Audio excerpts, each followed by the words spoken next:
The road hadn't seen a car in hours, just heat settling on the cracked earth, a low haze rising in the distance, and the hum of insects weaving through dry grass.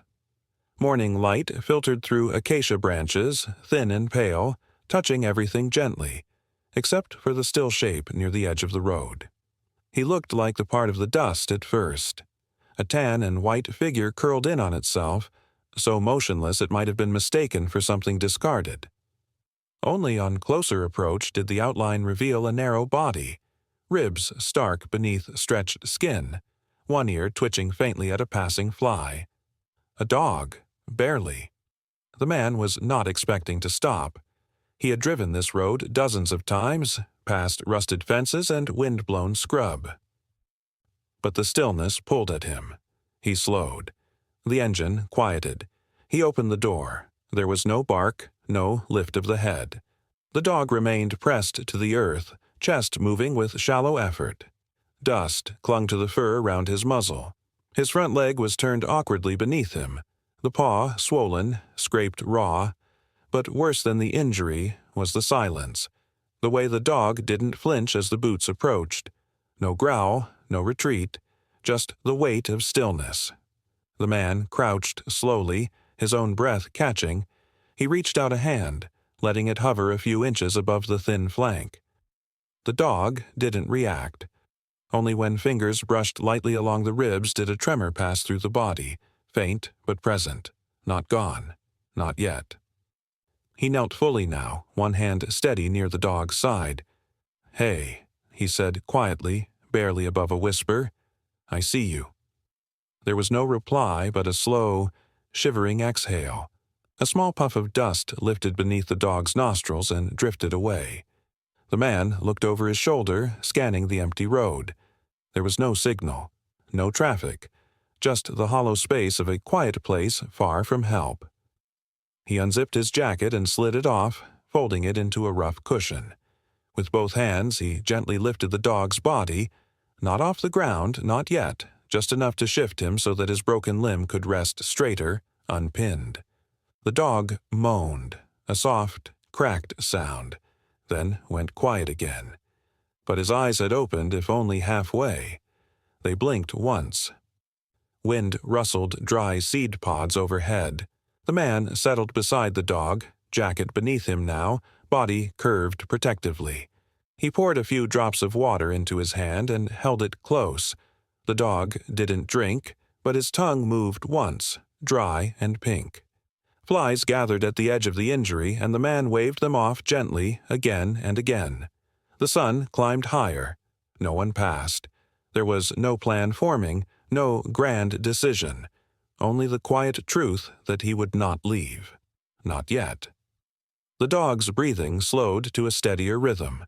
Not strong, not safe, but no longer gasping. His back rose and fell beneath the man's hand. His eyes closed again, this time less from exhaustion than from something softer. Maybe rest, maybe relief.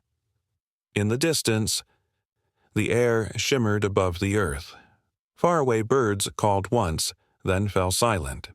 The man shifted his weight to give the dog more shade, knees pressed into the dry earth, dust coating the hem of his pants. Time moved gently, unnoticed. Nothing heroic had happened yet. No rescue had begun. But in that moment, on a forgotten road, beneath a thin strip of morning sky, something had changed. They were no longer alone. The air had warmed just enough to shift the silence. Heat settled into the folds of the man's shirt, into the creases around the dog's eyes. Time moved like water through fingers, slow, invisible, steady. Nothing had changed, and yet everything had. The dog's body lay curled in the jacket, his side rising in shallow lifts. The rhythm uneven but present. His breathing no longer rasped, but it carried the weight of something long endured. Dust clung to his whiskers and dried blood stained the fur along his paw, dark and cracked. His leg trembled faintly with each breath, the pain held deep and quiet. The man kept his hands close but still, not touching now, only watching, waiting. There was a moment, brief, uncertain, when the dog's hind leg gave a small twitch. Not from dreaming, not from spasms. A response. The man shifted closer, pressing the back of his hand lightly to the dog's chest. It was thin, the ribs too close beneath the skin, but there was warmth there, life, faint but steady. He exhaled slowly, lowering his body until he was nearly lying beside him, one arm folded beneath his head. The shade of the tamarind tree didn't reach this far, but the curve of his body provided some relief from the sun. He took another sip from his bottle, then spilled a few drops into the shallow curve of his palm. This time, when he held it to the dog's mouth, a tongue flicked once, then again. "Easy," he murmured, voice low and careful, like a sound could startle. "Easy now." The dog didn't move more than that. His eyes stayed closed, but the muscle above his jaw flexed and his breath drew in a little fuller. The man glanced down the road again. Still no sign of help, only the endless shimmer of heat rising from the horizon and the occasional sweep of a breeze pulling through brittle weeds. He had a choice. He could lift the dog, wrap him in the jacket and walk, try to make it back to the nearest shelter on foot, or he could wait, risk time working against them. Either way, nothing was guaranteed. Only this moment, this breath, this fragile connection between stranger and creature, and something in the stillness, something small and stubborn, told him not to move. Not yet. A low whine escaped the dog's throat, barely more than a breath. His ears shifted. The man brushed a few flies from the wounded paw, then slowly laid the corner of his shirt over it, shielding it from the sun. His voice came again, almost lost in the wind. "You're not alone, now." The dog's ear flicked once. Somewhere in the field beyond the ditch, a bird called out, a sharp, single note, and was gone.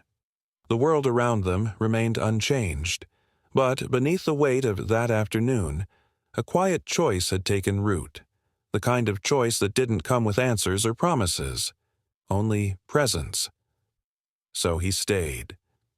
The man leaned back slightly, knees drawn up, watching as the dog's chest continued its slow rise and fall. The sun pressed down. The road remained empty, but beside it, in a patch of dust marked only by prints and blood, a life had not yet given in, and the man would not walk away. They reached the tree just before the light began to dip, when the heat still clung to the earth but the shadows began to stretch. It was not far from the road, but far enough that the noise of passing faded into quiet. The tamarind stood low and broad, its roots pushing up through the soil in waves like the backs of resting animals. Its branches sagged beneath the weight of clustered pods, their brittle skins clicking softly in the breeze. The man had chosen this spot because of its silence, because it was held slightly apart from the hard things, sun, heat, gravel, and motion. He laid the dog down slowly, gently, onto a threadbare blanket pulled from the back of his truck. It had once been bright, now dulled by time, worn thin by years of use. He folded it twice to give the dog some padding. Not much, but softer than dust. The dog didn't resist. He didn't even flinch. His breathing had slowed but remained shallow. His eyes were half closed, the lashes fine and clumped with dirt. One front leg was swollen at the joint, curled unnaturally beneath him. The man had done what he could, cleaned it with water, wrapped it loosely in a strip torn from his own sleeve. It wasn't medicine, but it was care. The dog shifted once, a slight twist of his spine as if trying to curl further inward. The man sat down beside him, knees bent, arms resting across them. His back leaned lightly against the tree. He didn't speak yet. There was nothing to say that hadn't already been said by the act of stopping. Time moved differently under that tree. Slower, measured not in minutes but in breaths. The dog's body responded in small ways. The tension that had held his neck stiff began to soften. His side settled more fully into the blanket. When the man held a cupful of water to his mouth, the dog licked once, then twice. The tongue was dry, the effort taxing, but he drank. The man exhaled slowly, then looked out across the scrub. Nothing moved out there except dust. A few distant birds wheeled low and quiet over the fields.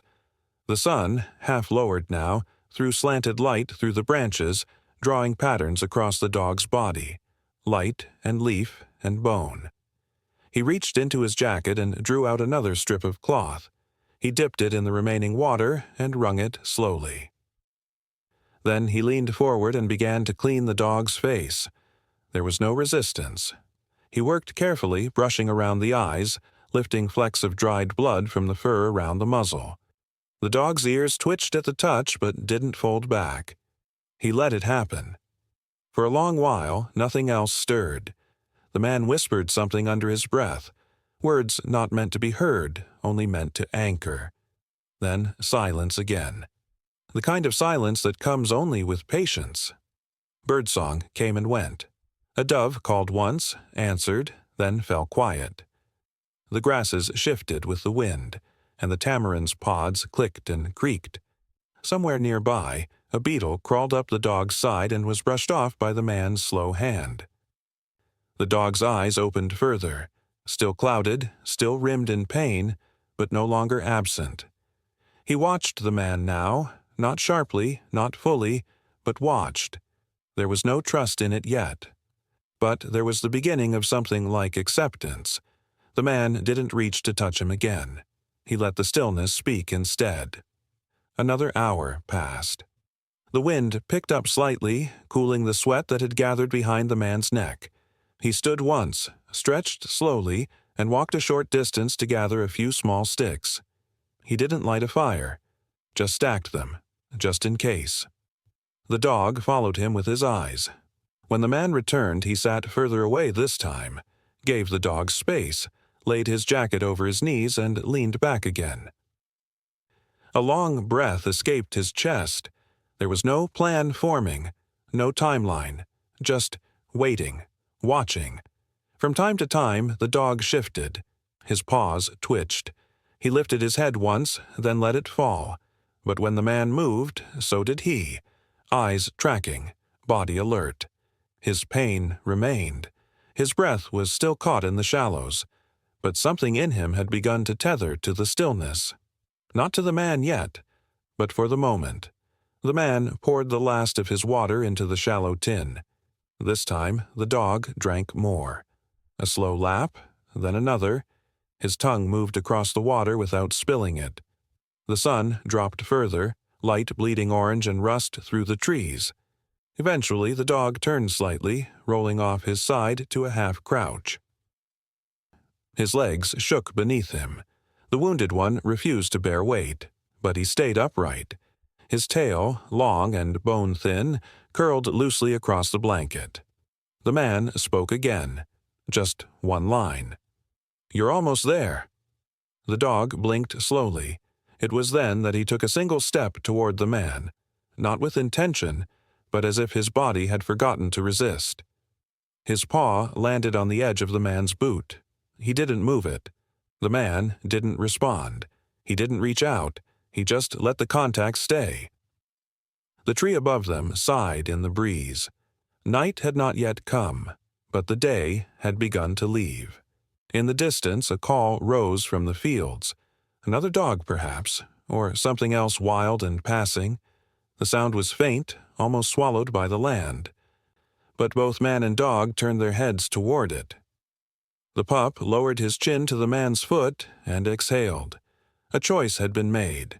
Not loudly, not in a rush, but like all meaningful things. Softly, over time. The man leaned back, resting against the tree once more. His eyes stayed on the dog. The dog didn't return the look. He didn't need to. He had already come close. The light had softened. Long shadows stretched across the ground, cast by dry grasses and brittle trees, as the afternoon gave itself over to evening. The sun's heat no longer pressed against the earth with weight, but lingered in warm patches where stones absorbed it, quiet and fading. Dust hung still in the air, not from wind, but from breath and movement. Small, tired movements that had come to mean more than they should. The dog lay close. His body, though thin and worn, had begun to settle into the shape of rest. His ribs rose slowly beneath a thin coat, and his eyes, though dull with exhaustion, remained open. They didn't search. They didn't plead. They just stayed on the man beside him, as if watching was the only thing he could still offer. The man sat with one leg folded beneath him, the other bent, giving the dog something solid to lean against. His hand rested just above the dog's shoulder, not gripping, not stroking, just resting. Present. The silence between them was thick with waiting. Then, in the distance, a low hum. It barely registered at first, blending into the insects. The rustle of leaves, the soft drone of a hot day beginning to cool. But it grew louder. Tires on gravel, slow, deliberate, nearing. The man didn't move. The dog didn't either, but the ear flicked, the nose twitched, and a pulse of tension returned to the body that had begun to soften. A shelter truck appeared through the dust, its frame familiar to those who live on the edges of wild places. The kind of vehicle used not for emergency lights or blaring sirens, but for quiet arrivals. It pulled off the road with care, its engine coughing once before it died. Two figures stepped out, clothed in neutral colors, their movements slow, practiced, and soft. People who knew not to startle, who knew that some rescues begin long before touch. One of them carried a soft-sided crate already unzipped, lined with a clean towel. The other held a simple kit, a few rolls of gauze, disinfectant, and water. They looked over the scene with understanding, but no judgment. Their hands didn't rush. Their voices, when they spoke, were low enough that even the grasses didn't bother to lean toward them. The man didn't speak. He only nodded once, his body a quiet answer to a question they hadn't asked. The dog's head lifted. His eyes, sunken but alert, followed the new figures as they approached. He didn't snarl. He didn't shrink away. But something in him stiffened. A memory, perhaps. A warning from deep within, formed long ago. He shifted closer to the man. His paw, the one wrapped in a frayed strip of cloth, dragged across the earth as he moved. A groan rose in his throat, barely formed, swallowed before it could become sound. The rescuers stopped a few paces away.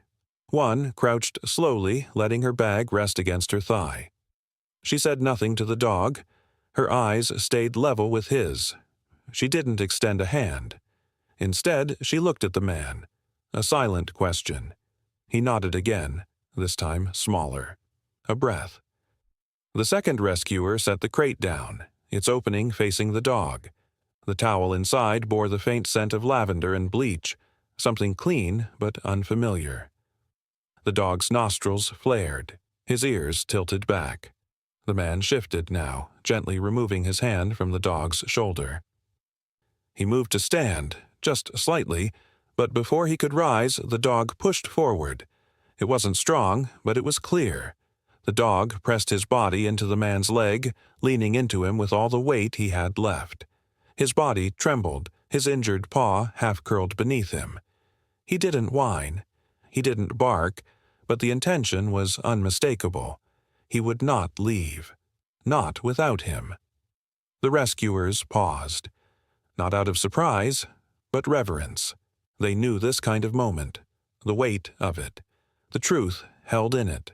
The man lowered himself back down, hand returning to the dog's side.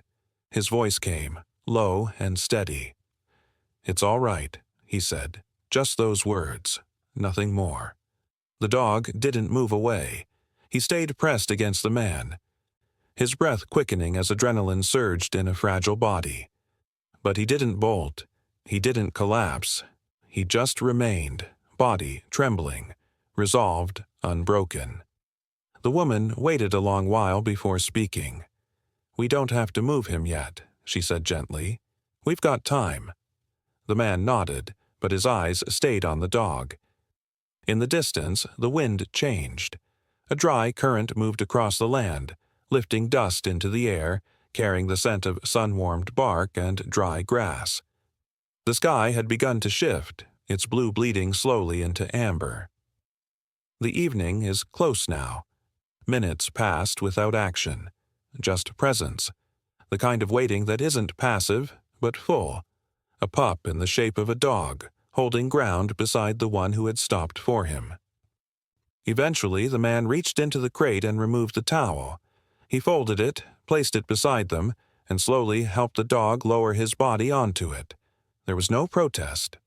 The dog's muscles shuddered with relief, but his body stayed close. The woman cleaned the paw as gently as she could. The dog flinched, pulled once, then settled again. The second rescuer offered water in a wide bowl. The dog sniffed, drank a little, and rested his head once more. The man remained where he was, arm around the dog's shoulders, his body a place of calm. No one tried to lift him. No one forced a choice. The crate remained open, nearby, patient. The dog had chosen where he needed to be. And in that patch of earth beneath the fading tree, surrounded by dry leaves and wind-worn grass, the choice was honored. The sun touched the edge of the horizon. Gold light spilled across the clearing, turning the dust into copper, the leaves into fire. Shadows lengthened. The temperature dropped. The sky went quiet. The dog's breathing slowed. His body, though still pained, no longer clenched with fear. He was safe. Not fixed, not healed, but safe. And though help had arrived, and though shelter had been offered, his body spoke what words could not. He would not leave the one who had knelt, the one who had waited, the one who had stayed.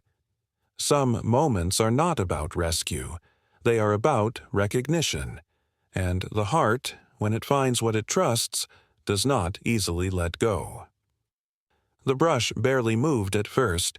Just a subtle stir in the dry grass near the tamarind roots, a rustle too light to draw attention. But the dog felt it. His head, once resting wearily on the man's leg, lifted with effort. His ears turned slightly, catching a sound almost lost in the breath of wind. The man had noticed, too. He paused mid-motion, one hand steadying a shallow dish of water he'd just placed near the dog's paws. He didn't look toward the sound right away. His gaze stayed on the dog, still watchful, still waiting. The connection between them, though formed over mere hours, had taken root somewhere quiet and deep. Nothing rushed, nothing pushed. But the sound came again. It was faint, a soft, high whine, not quite a cry, not yet a call, the kind of sound that lives on the edge of instinct, barely formed, but undeniable. The dog's ears flicked once more. His body didn't rise, but there was a change in the set of his shoulders, in the way his spine no longer pressed quite so hard against the blanket. His nostrils widened, drawing in the air slowly. The man finally turned his head. The tamarind tree curved slightly at its base, roots exposed in places, dry leaves caught in the crevices. Beyond it, brush and tall grass stretched outward, wild and golden, stirred only by the late afternoon wind. A few meters away, a dense patch of thicket parted as something moved beneath it. The sound came again, clearer now, not desperate, but searching. A pup emerged, small and unsteady, no larger than a hare. Its coat was pale tan, matted with dust and tangled in burrs. The ribs along its sides were visible, not as pronounced as the dog's had been, but enough to tell a quiet story of distance and hunger. The pup stumbled once, then found its footing, stepping forward with a kind of trembling urgency. Its eyes were wide, still young, rimmed in shadow and light. They fixed on the dog. The older dog remained still. His breathing had grown shallower again, the exhaustion from the day weighing heavy. His injured leg remained curled beneath him, stiff and swollen, but his eyes were open, tracking the small shape moving toward them. The man said nothing. The pup paused. It lowered its head, sniffed the earth, then moved forward in slow, unsure steps. When it reached the edge of the blanket, it stopped again. There was hesitation in its body language, the tail low, ears tilted back, but not fear, just uncertainty, the kind that waits for a sign. It gave a soft sound, not quite a whimper, something smaller. The dog responded, not with sound, but with motion. He lifted his head and shifted his weight forward, paw dragging slightly across the dirt. One slow step. The pup's ears perked. Its body leaned forward. Then, like a thread pulled tight, the distance between them disappeared. Their noses touched. A slow, cautious meeting. No excitement, no leap, just the briefest breath shared, then another. The dog pressed his forehead gently against the pup's neck and held it there. The man, still crouched nearby, closed his eyes. The pup leaned in further. Its body, thin and jittery, began to settle. It curled beside the dog, tucking itself close against the side that bore no wound. The older dog didn't shift away. He only adjusted slightly, allowing room, offering warmth. A pulse of stillness followed, deep and quiet. No one spoke. The rescuers stood just outside the circle of shade, motionless. Even the wind seemed to still for a time. Eventually the dog turned his head. Slowly, carefully. His gaze landed on the man. There was no noise, no movement of note. But something passed between them. An unspoken understanding, a softness, a shift. In that look was memory. The man's hand rested on his knee. His body stayed grounded, unmoving. His heart, though, held its breath. The dog blinked. Then, with a slow push, he began to rise. It was not easy. The blanket bunched beneath his hindquarters. His injured paw dragged behind, and his legs quivered with strain. But the pup rose with him, immediately, instinctively. Standing just behind the older dog's shoulder, its small body pressed forward as if to steady him. The dog took a step, then another. He limped heavily, his sides still sore, but he did not collapse. He walked past the man, close enough for his tail to brush lightly against the man's leg as he passed. The pup followed, its gait more confident now. It looked once at the man, nose twitching, then hurried forward to catch up. They reached the edge of the clearing. The brush opened just wide enough for them to pass through. The dog stopped once, turning his head back over his shoulder. His gaze settled on the man again. And this time, it held longer. There was no sadness in it, no confusion or longing. Only presence, steady, rooted, remembering. Then he turned back, and together they vanished into the thicket. The leaves swayed gently in their wake. The man remained still for some time. His knees were stiff now, the pain in his back dull and persistent. He sat down slowly, lowering himself to the ground with a quiet sigh. His eyes remained on the place where the two had disappeared. There was no rush to leave. The rescuers waited too, giving space to what had just passed. One of them knelt beside the discarded blanket and began folding it carefully, as if it had carried more than just a body. Something softer, something that lingered. Birdsong returned slowly to the air. A few finches called from the trees. A small lizard darted across the dirt, pausing briefly before vanishing beneath the roots. Life resumed its rhythm. The land, as it always does, continued. But in that clearing, a silence remained. Not the silence of absence, but of completion. The man finally stood. He moved with care, brushing dust from his palms. The dish of water was left beneath the tree, just in case. The broken collar he had found near the road, worn, frayed, too small, remained where it lay. He walked back toward the truck in measured steps. The sun, now dipped low, painted the sky in amber and rust. Shadows stretched long across the grass. The warmth had shifted to gold, and the wind carried a softer scent. Of earth, of trees cooling, of a day almost gone. He didn't look back, but the memory did not follow him. It stayed where it belonged, beneath the tamarind tree and the rustle of leaves, in the space between paw prints in the dirt. In that quiet place, the heart remembered, and the land held the story, gently,